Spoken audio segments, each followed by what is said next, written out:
And so we will see some participants are already coming in, so that's good. Okay. I feel like we got started a little late there with 2 minutes too, but that's okay. That's fine.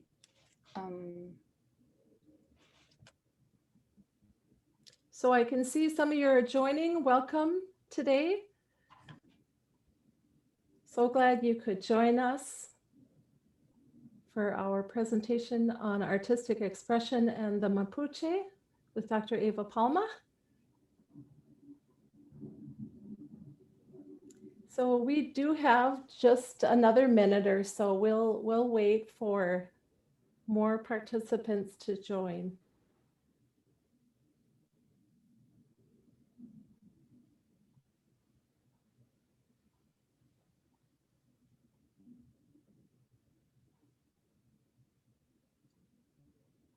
And Dr. Palma, this will be recorded for students who have conflicts or community members who have conflicts and they'd like to view it afterwards. We'll put it on YouTube and share the Okay, link great. with Sounds you. good. Yeah. So I think we'll get started. I have 12 o'clock. And like I mentioned, this will be recorded. So if you know of someone who missed a little bit of the beginning, they can go back and watch that. My name is Tracy Kleckel Jimenez, and Dr. Palma and I have a mutual friend. I'm not sure if she's joining us today, but Lily Moya from Chile got us connected. Dr. Palma is an adjunct assistant professor and course coordinator at the University of Minnesota.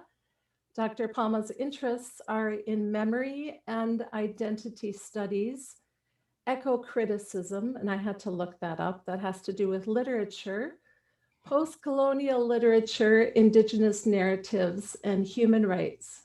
Dr. Palma will share how elements of the native South American Mapuche culture are expressed through art, both visual and literary, in alignment with esteem for the natural environment. So after Dr. Palma will present for about 40-45 minutes, and then we'll have time for questions. There's a Q&A button at the bottom of your Zoom screen that you can enter in questions. We'll take those questions shortly before we end the session, 5-10 minutes before we end the session. So join me in welcoming Dr. Palma. Thank you for being here today. Thank you for letting me be here and talking about things that I like and that I enjoy.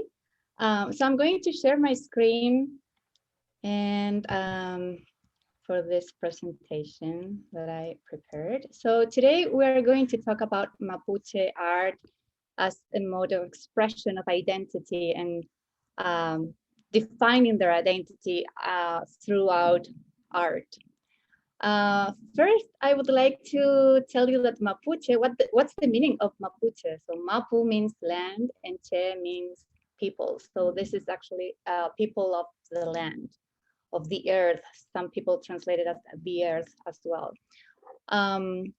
So yeah, first of all, I would like to tell you where Mapuche are and where my country Chile is in the world. So you have here a map of Chile that you can see it here in red. And then here a closer image of Chile in South America.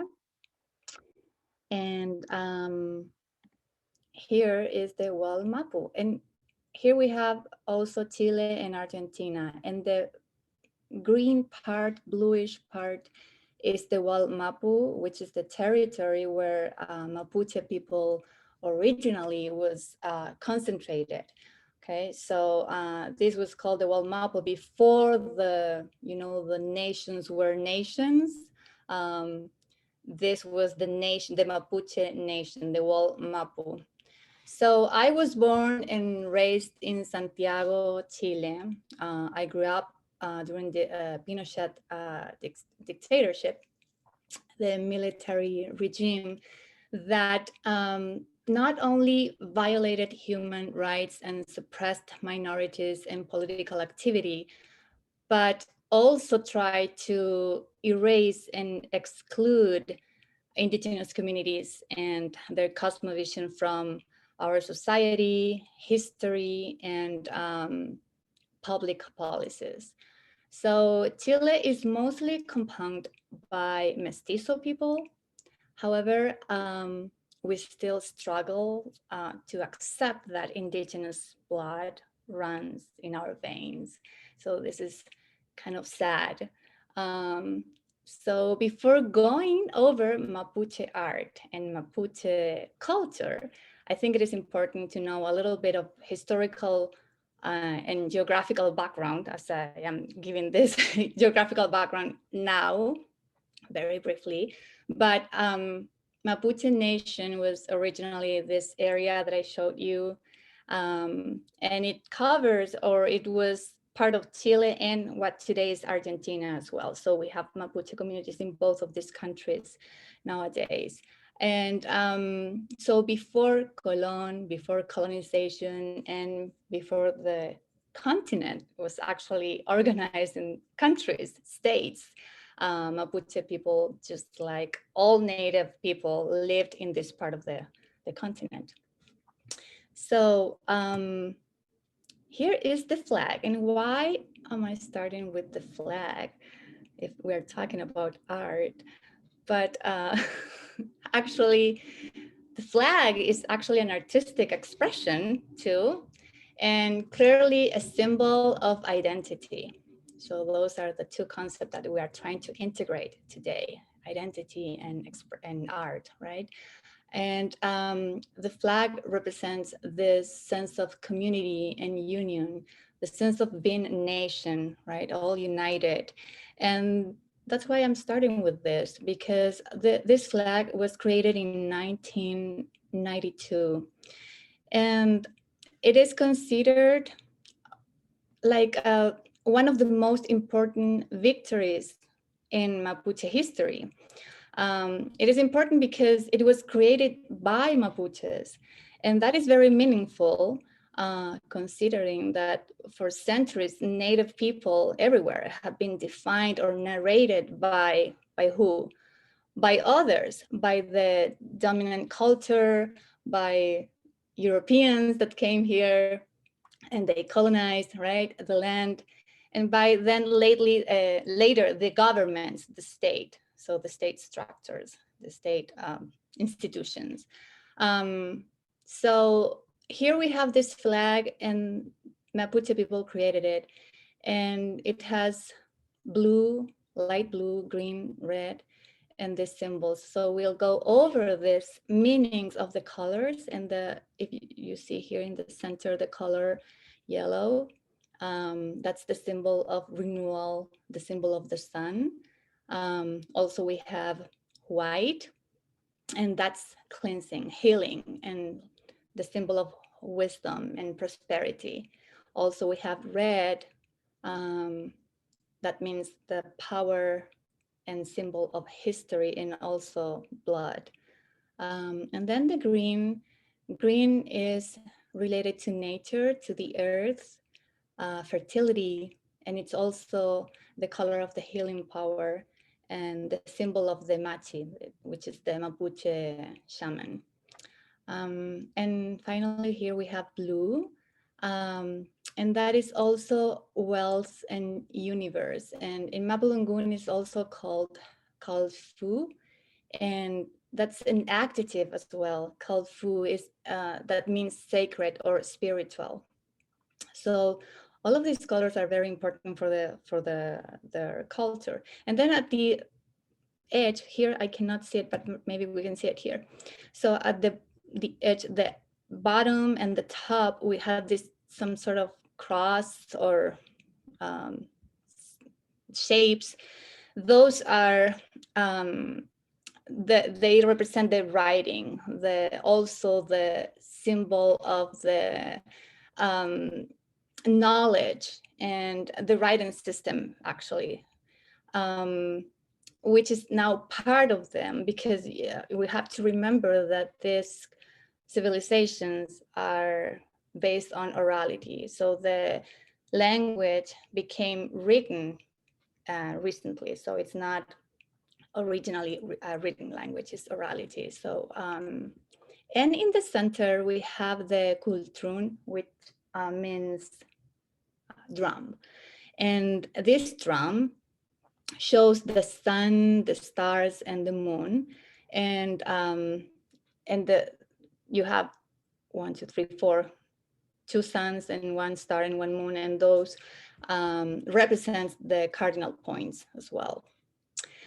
So that was in 1992 a big event when they came up with this flag, because now they have a symbol of identity, right? And a symbol of national identity. They call themselves the Mapuche nation. However, in this nation, there are a lot of communities, and they're not all in the same line. We have different generations and different type of thoughts within the same Mapuche culture. So it's very interesting. So identity, what are some of the most immediate or direct markers of identity? What are those traits or characteristics that make you say, I am American, I am Chilean, in my case, I am Colombian? What are those characteristics that makes you feel or make you say that you are who you are? One of the most common is your birthplace, the place where you were born, right? So I can say that I am Chilean or Chilean because I was born in Chile. And what else? Because I speak Spanish, right? So it's the other marker would be the language, my native language, the language that I was exposed from my day one. So those two things, birthplace and language. But what happens to the Mapuche when she has to migrate to the city out of the wild Mapu to find a job, for instance? And what happens when to the Mapuche when he grows up not being exposed to his native language, Mapudungun, and because his parents don't speak the language anymore? Are they then less Mapuche? Am I less Chilean if I don't speak Spanish? So that's the question. And nowadays that people travel a lot, easily, more than ever, right? That you can move to a different country, you work, you study in a different country, and then you kind of get a little bit of distance from your own native language and birthplace. So these markers are being nowadays questioned and challenged, right, as markers of identity. Because in my case, I've been here for 20 years already, and now I speak English. I hope you're understanding my English. But does it make me, like feel that I am American, even though my passport says that? Or what is it? What is the thing that makes me feel from some place or like feel a specific identity? So here's where I want to introduce you to the land, the Wild Mapu, some pictures, and the people there. Mapuche women, and what happens when they have to be moved to the city. And this is David Anir, a poet. And as you can see under his name, it says Mapurve, it doesn't say Mapuche. And probably you know already why, because it's Mapuche in the, Mapuche of the Urbe. Urbe means big city. So it's the urban Mapuche. So he makes this combination, he plays with words a lot, and that, I mean, it's really, really, I like this guy. I like this, his work. It's very different, and I'm not saying different sometimes we use the word different to say some an opinion about something that we don't like, but no, this is different and I like it. And the Anir's cultural production is key, is central when it comes to redefine identity in the absence of ancestral territory and the loss of the native language. His poems show clearly a hybrid eclectic nature. So here I try to translate this, and this is not the whole poem, it is just a fragment. So the language is not pure at all. He combines even Spanish, Mapudungun, and English. So David Anir is a Mapuche living in the city. His parents migrated to the city, Santiago, the capital city of Chile, very early. So he was born in the city. He doesn't speak Mapudungun because his parents didn't speak the language. He grew up in dictatorship as well. So if you spoke a different language that was not Spanish, you were considered actually like from a lower class from a second category, from a lower category of person, of human. So that is something, one of the reasons that's why a lot of families never spoke the language, just to protect their children from discrimination, from abuse, from anything, from injustice. So he plays with the words, and you can read his words, his perspective of being in the city. So we're concrete Mapuche underneath the asphalt, our mother exploited by a bastard. We were born in the mierdopolis. So here he combines the word in Spanish, mierda, and like metropolis, right? The city. So he doesn't consider Santiago like the perfect place to live, but he has to live there and he has to adjust to that concrete nature. So here we have a strong connection with the environment, with his surroundings, okay? So this is important because he doesn't have the land as his parents had when they were little, but he is still trying to find this connection with his surroundings. And mother, old Mapuche, exiled from history, daughter of my kind people. From the south, you came to give birth to us. The south is where the Wallmapu is. So that's the south of Chile. We are Lautaro's grandchildren taking the bus to serve the rich people. We are the relatives of the sun and the thunder raining on the stabbed land. So there's a lot of pain as well. There's a lot of wound inside of this identity. So when we read David Aninir's work, this guy was forced to migrate to Santiago, the capital city, right? So Santiago is the Merdopolis for him. So many of the Mapuche that had to move to Santiago for different reasons, they live in poor areas. So it's a poor urban Mapuche, this guy. So he portrays here like this poor urban Mapuche who has suffered a double marginalization because they have not succeeded actually in recognizing ethnicity in an urban context.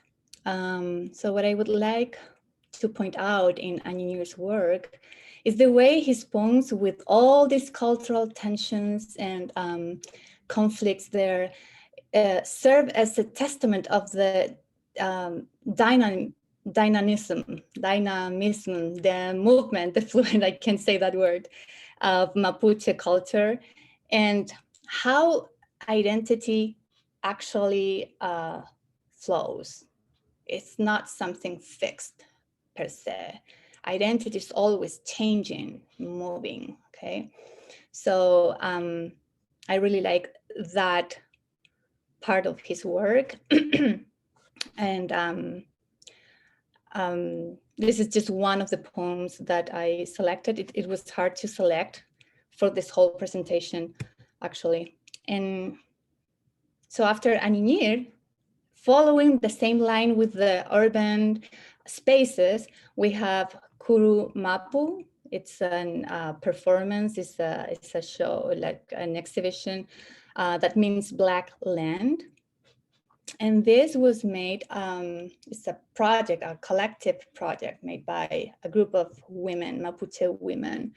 And in memory of Macarena Valdez, who was an environmental activist that was murdered in 2016. So these women got together for 2 months. They were 14 women, Mapuche women. So they got together in the Museum of Memory and Human Rights in Santiago. So they all live in Santiago. There's some sort of Mapurbe as well. So they got together to weave this black cloth or fabric in the shape of an imaginary Mapuche territory. So this project concluded with a performance at Santiago Plaza de Armas. So here they are bringing this cloth to the plaza. And this project was coordinated by Paula Baeza Bailamilla, Mapuche visual artist, who lives also in Santiago. And her work focuses on performances, like collective performances, to explore the relationship between Mapuche women in urban and public spaces, how this feminine bodies inhabits these spaces. Okay, so she explores this from a position of invisibility, from the diaspora. In other words, it's from the perspective of the displaced people. Okay, displaced, in this case, Mapuche people. So this work and her work in general depicts the sentiment of loss that many Mapuche communities have gone through and they're still going through due to the loss of the ancestral land. Kind of like the same line that Anir follows in his poems. So that was the final place where they took this cloth. This is the Plaza de Armas in Santiago. So it's very small here, you cannot really see, but they are holding this weaving here. So that is Black Land.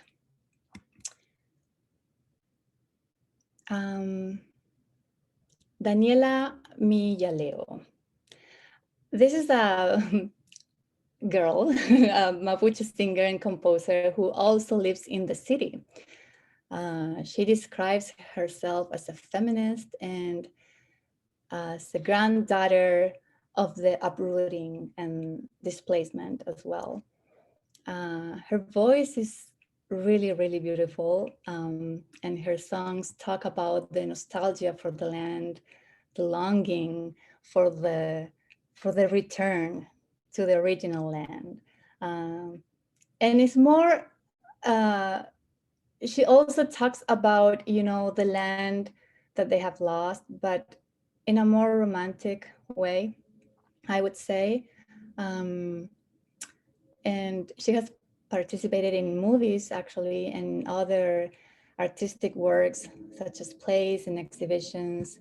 And I want you to listen to her voice. I translated also the song, the lyrics of the song that we're going to hear. The song is called Ko, water, agua.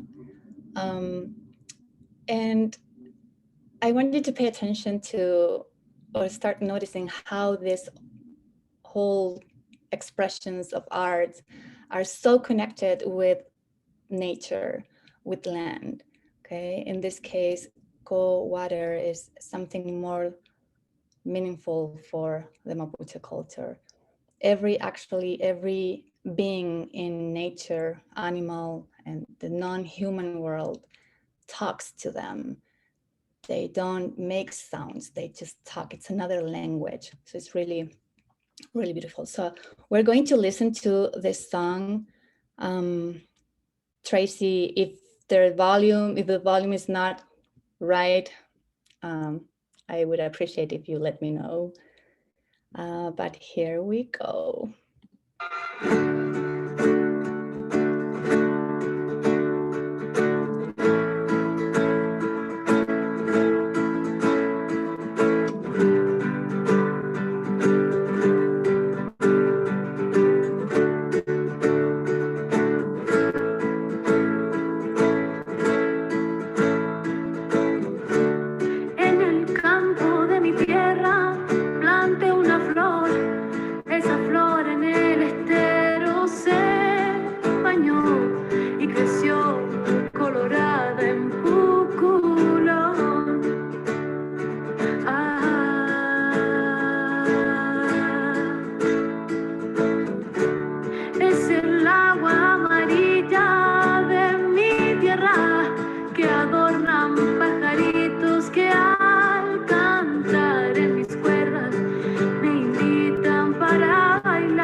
Que da vida a mi cantar.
Ok, eso fue agua. Y aquí, esta es la última muestra que seleccioné para ustedes. This was the last sample of art and artists that I selected for all of you. And his name is Santos Chavez. This artist, Mapuche artist, is not really well known in Chile, but it's better known in internationally in foreign countries. So his work was featured in the first biennial exhibition in Indigenous and Art and Cultures in Germany, in different countries in Europe as well. And what I want to show you is a short film that is a collaborative work between a poet, Leonel Lienlaf, and also the movie director, also Mapuche, Francisco Huichaqueo. And here we can sense in this show, in this video, sense nature, the land as our home in more like a shelter, like a calming place. And this work was done in the context of the solar eclipse in the Wallmapu on past December 14th. So here, the printings that Santos Chavez worked with, it's a technique that works with the dark, with the black color.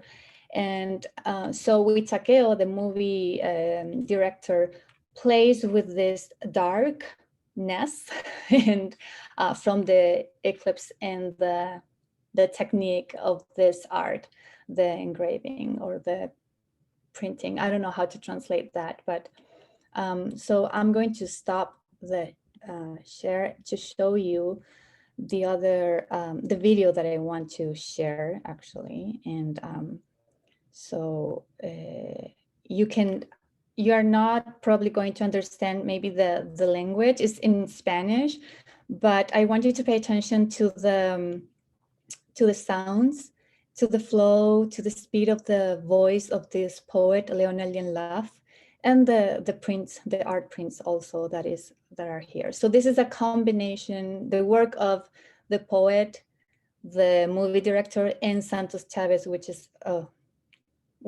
he passed away in 2001. So 3 artists in this one piece. So I'm going to share the screen and I'll show you the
Santos Chávez, camino de la luna y el sol hacia el Layantú.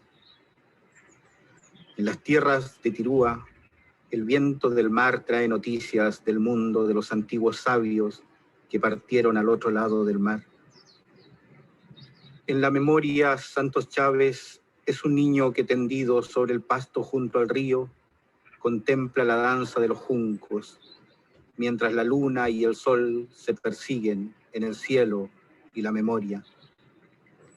Aire, el pensamiento, la palabra, por los senderos de Santos Chávez.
Okay, I just saw the time, and this is a long video, but it shows other poems or other movements, also how the way that these poets and the movie director calls them. So I would like to express or to make clear here with this presentation. This was the final sample of art, but I think we can understand the art as a platform of self-defining identity here for the Mapuche culture. And for the majority of the Mapuche artists, cultural productions are based on environmental as well as cultural activism. Their connection to the earth is their right, and their responsibility is to protect the earth. In other words, it's to protect life and to protect themselves. So I think that's beside the aesthetic part of the art, we have to understand this art as a platform, as I said, of identity, but also like another way to comprehend the other that we consider that these communities in our country as Chileans cannot keep having these issues as being, like marking the difference. So art has become a language of resistance as well for the Mapuche community. And yeah, and that's the end actually of this presentation. I hope you liked it. It was really hard. There are so many other artists that are not here, and I know it's unfair because it's only my own criteria for this selection, but I hope you enjoy it and you were moved by some of it and just a little bit even. So thank you very much. That was wonderful. Thank you so much. I'm going to open this up for questions. I'm not sure if you all, let's see. I don't think, oh, I guess we can do it this way. Sure. So maybe you can see me now as well. Not that you need to. But if you have questions, you can certainly enter them in the Q&A, or I see there's a question in chat.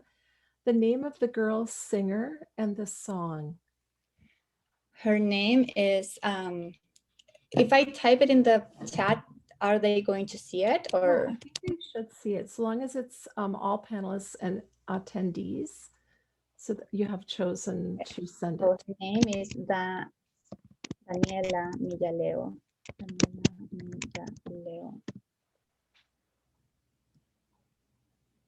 I wrote it in the chat.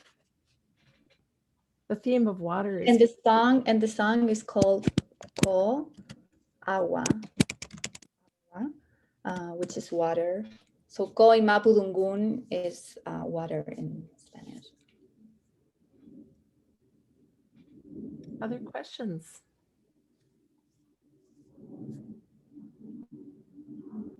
I'm not sure if you all are more comfortable with the chat. Otherwise, there is the Q&A at the bottom of your Zoom screen as well.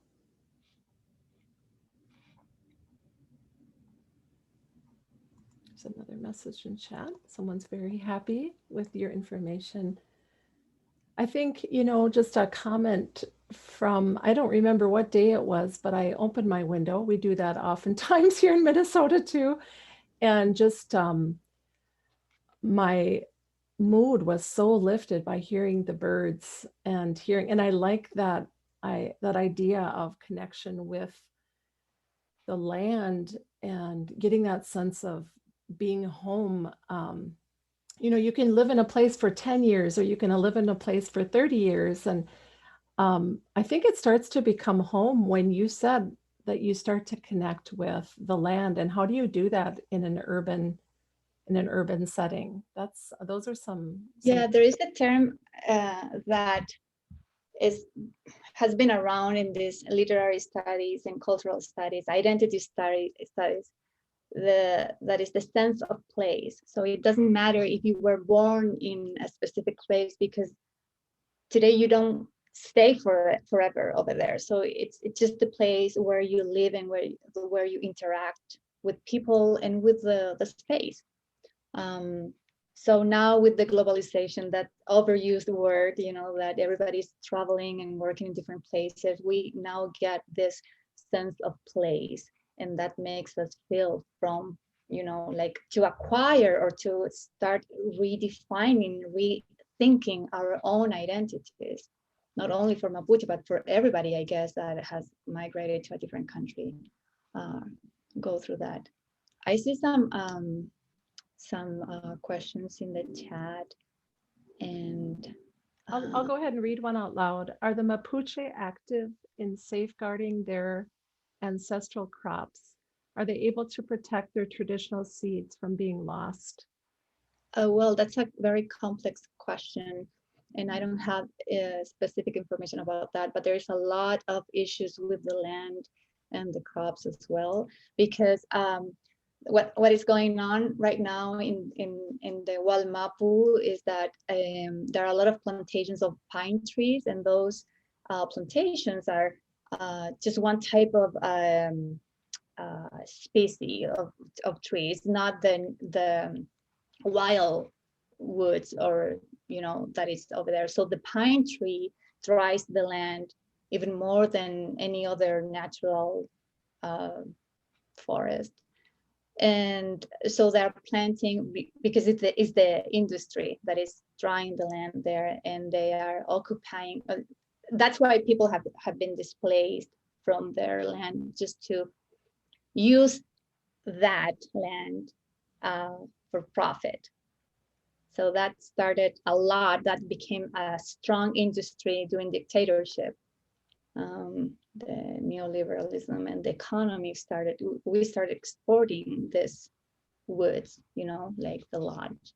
And so, yeah, that's the main, one of the main concerns. And it's like a war zone for some of the communities, because the police is there. It's a very militarized, no, how do you say that? But there are a lot of the military is there, and it's really violent in some areas. So I think I'll take the question right above that. I missed a couple. Do you think that the art is controversial to non-Mapuche? Not for everyone. Non-Mapuche is also a very, who is not Mapuche? I mean, we are all mestizos, as I said, and I think everybody has, even though my last name doesn't say that I am a Mapuche person, I totally recognize my Mapuche blood, and it's something that I've, you know, it's a culture that I've loved since very little too, because I used to spend a lot of time in that area in the country. I have family there, and I have a lot of memories over there. I learned things over there. And it hurt when I had to go back to the city.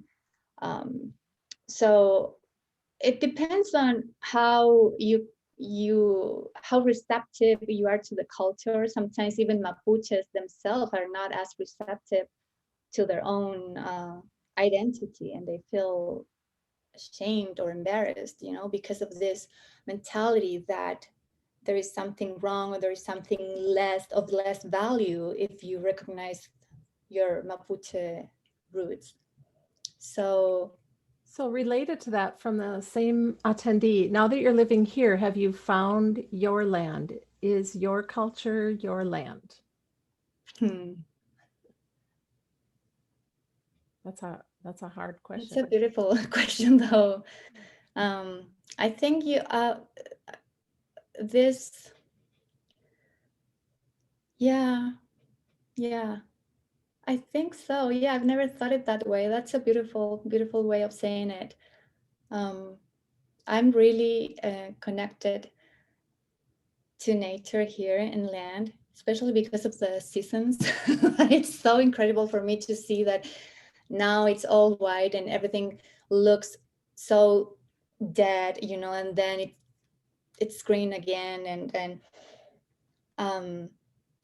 So I think it's another way of connecting to the roots. And sometimes it sounds crazy, but sometimes it's like you're grounded and you are stepping on the ground, you know, and you kind of sense all the roots and connections that are underneath. And I think sometimes I travel, like my feelings travel underneath,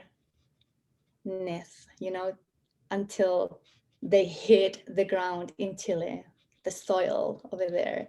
So I felt a real connection. It's not just the borders that, you know, are in between. It's different. I feel closer, even though I'm farther. You know, Dr. Palma, I have a friend who once told me that I should go outside barefoot. This next question is from her. She is the founder of Cultural Thursdays. And she was wondering if you speak Mapuche. And funny thing, I was wondering that same thing. No, okay. I don't. Okay. I don't speak Mapudungun. I don't. But I do study words and I do study the language, even though I can't really pronounce it very well. I practice and I try.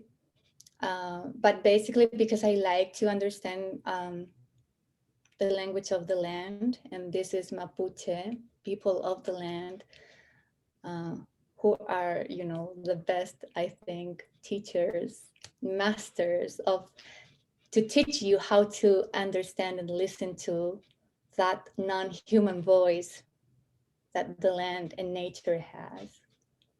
Yeah. I didn't know that about pine trees drying the land. And there was a comment that we made that same mistake in Minnesota. I need to take more classes, horticulture classes here at Central Lakes College. Yeah, we noticed things. I know when I flew into Mexico City, I noticed a lot of the land looked so dry on the northern part of Mexico City. And I think that could have been due to the corn, but I don't know. This is why we need each other to help us. Here are a couple of questions in the Q&A. One of them is there reservation land for the Mapuche people? Is there reservation land for Mapuche people? Can you elaborate? What do you mean by reservation? Like protected land, you mean, or? And while that participant is adding on to that question, Okay. there's an attendee who was asking if you're able to go back to Chile often. Not really. And you know why? It's not because I don't want to, but it's very complicated for me because I don't want to spend another winter over there. So the time that I can go when the academic year is over, and here is summer, but over there is winter. And after spending a long winter here, I don't want to go back to. My last time I was there was in 2015. So I went on 2014 and 15 to do research on for my thesis, which is on eco-criticism. So I analyze and study narratives, Mapuche narratives as well. So I went there and talked to the Mapuche communities and different people and professors also. But I don't get to go back very often because there was one period of time that I had 4 winters in my body. So I had to stop there and say, I need to go to other places too. And I love being in Minnesota during summertime. That's true. So my family comes here to visit me. Super, good for them. So the elaboration on that question was like an Indian reservation in the United States. Is there? No, no, not at all. No. And No. oh, go ahead. Oh, there's another question here. What cities in the south of Chile have large populations of Mapuche? And I'm just gonna, well, let's start with that one and then I'll go on to the chat. Yeah, so Chile is divided or organized in regions as like states here, but we call them regions, and they are go from north to south, and there are about 13 in total. So we don't really talk about east or west, we talk about north and south. So the south part of Chile, I think, is the where many or the most of the Mapuche population is, and they were originally living in that area when before the colonization and the La Conquista. That area, the wall Mapu that I showed you in the map at the beginning of the presentation, a little bit less, a little bit more to the south was called the frontier, the border, because it was the last portion of the country that was colonized and conquered by the Spaniards. So because Mapuche were there and they defended that nation like warriors, like real warriors, and they were really, really hard to for the Spaniards to get there.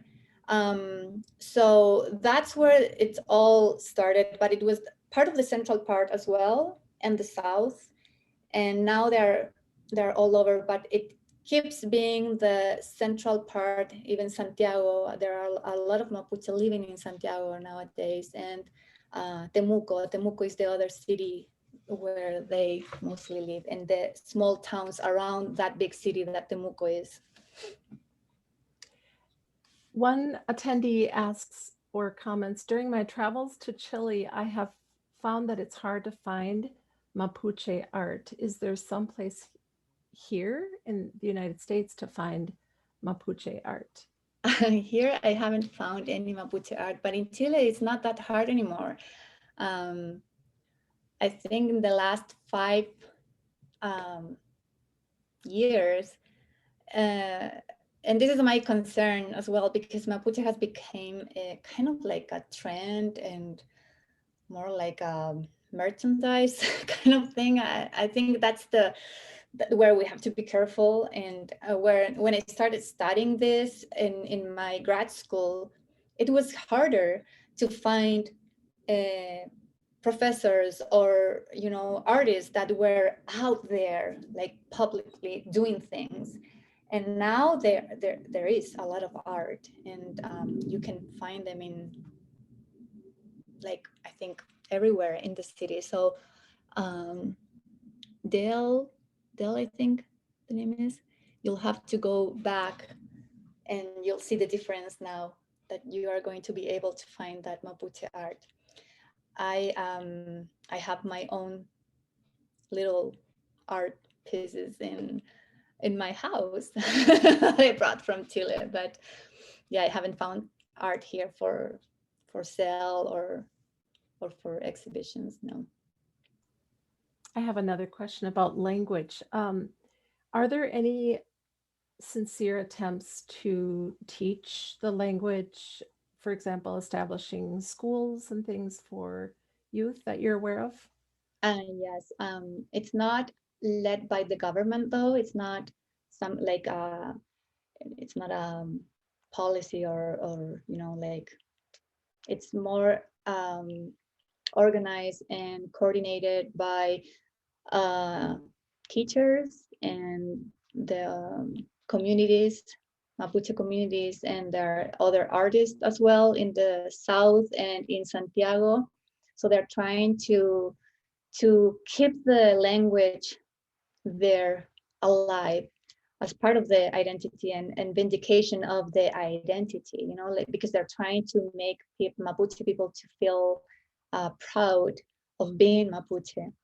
And the flag has been a huge thing for having a flag.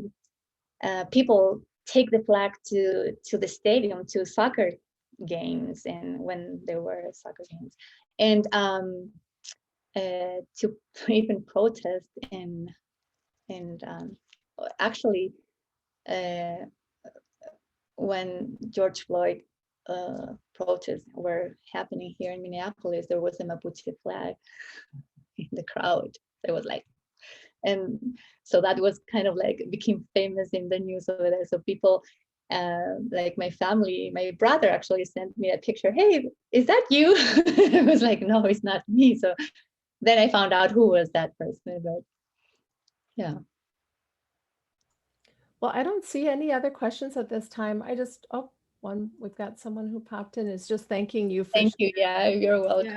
Yeah, this was wonderful. And it gets us to think about our American heritage, really, and how blessed we are to continue to learn about our ancestors, both in all of the Americas, right? Yeah.